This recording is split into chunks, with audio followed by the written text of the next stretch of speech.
Aytingchi, o'zi umuman bizga elektron retsept nima uchun kerak? O'zbekiston Respublikasi Vazirlar Mahkamasining 2025-yil 8-sentyabrdagi 570-sonli qarori tasdiqlandi.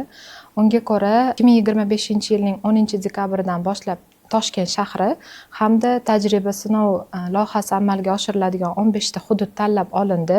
Shuningdek, 2026-yilning yakuniga qadar esa respublikaning barcha hududlari ushbu elektron tizimga ulanishi majburiy hisoblanadi. Ushbu elektron retsept tizimi bizga qanday qulaylik va afzalliklarni beradi? Avvallari retseptlar qog'oz shaklida bo'lgan, bugungi kunda esa elektron shaklga o'tkazildi. Ya'ni bu tizimda Demet ilovasi orqali amalga oshiriladi. Aholimiz yoki fuqarolarimiz Demet ilovasini yuklab olishlari mumkin va shifokorlarimiz ham ushbu tizimdan foydalanadi.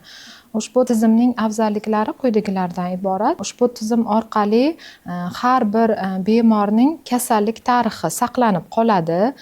Masalan, aytaylik, siz bundan oldin qanday kasallik bilan kasallanganligingiz yoki sizga qanday dori vositalari buyurilganligi to'g'risidagi ma'lumotlar esi qoladi, ya'ni saqlanib qoladi va siz qanday dori vositalarini iste'mol qilganligingiz ham tizimda aks etadi. Undan tashqari, siz qaysi shifokorga murojaat qilishingiz yoki sizni hududingizdagi oilaviy shifokoringiz kim ekanligini yoki bo'lmasam hududingizdagi oilaviy poliklinikaga murojaat qilganingizda analizlar topshirasiz. Analizning javoblarini ham ushbu tizim orqali olish imkoniyatiga egasiz.